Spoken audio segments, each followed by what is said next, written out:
You're listening to a daily dose of Proverbs. Hello, my name is Tim Perko. Today is the 30th, and we're going to be looking at Proverbs chapter 30, verses 18 through 19. And the Word of God reads, "There are 3 things which are too wonderful for me, 4 which I do not understand. The way of an eagle in the sky, the way of a serpent on a rock, the way of a ship in the middle of the sea, and the way of a man with a maid." Now, the trap that we kind of fall into when we read a proverb like this is put the subject on the wrong part. Now, typically, and I've even done this too, when I first read this proverb, I more so focused on the way of the eagle in the sky, the way of the serpent on the rock, etc., etc., etc.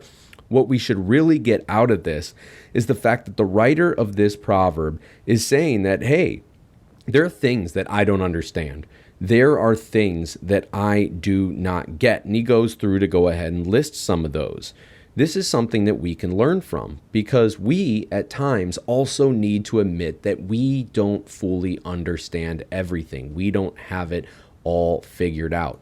And a good example of that is when it comes to the mysteries of God. While we have the Word of God in our hands, and this is the best way to understand God is by reading His Word, we cannot fully comprehend and understand everything about Him.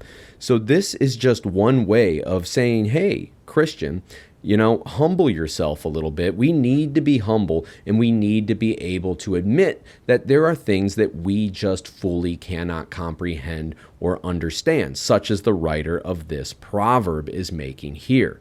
Another note that we can glean from this goes back to what I was saying in the very beginning.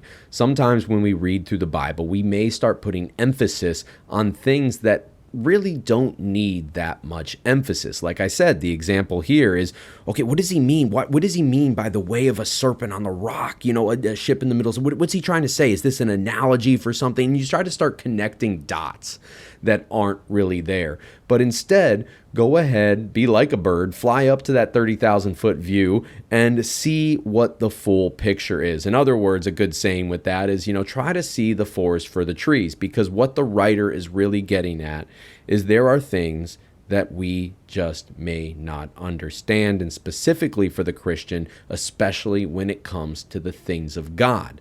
And debating them, arguing about them, whatever the case may be, has very, very little benefit. It's good to have opinions, it's good to have views, it's good to talk about it, but it should never be something that separates us as long as it doesn't go against the core truths and the teachings about God and the Bible. Well, with all that being said, you have a wonderful day out there. I hope this episode blesses you. And if you can't understand something, don't stress out too much about it. All right, I'll see y'all later. Thank you for listening.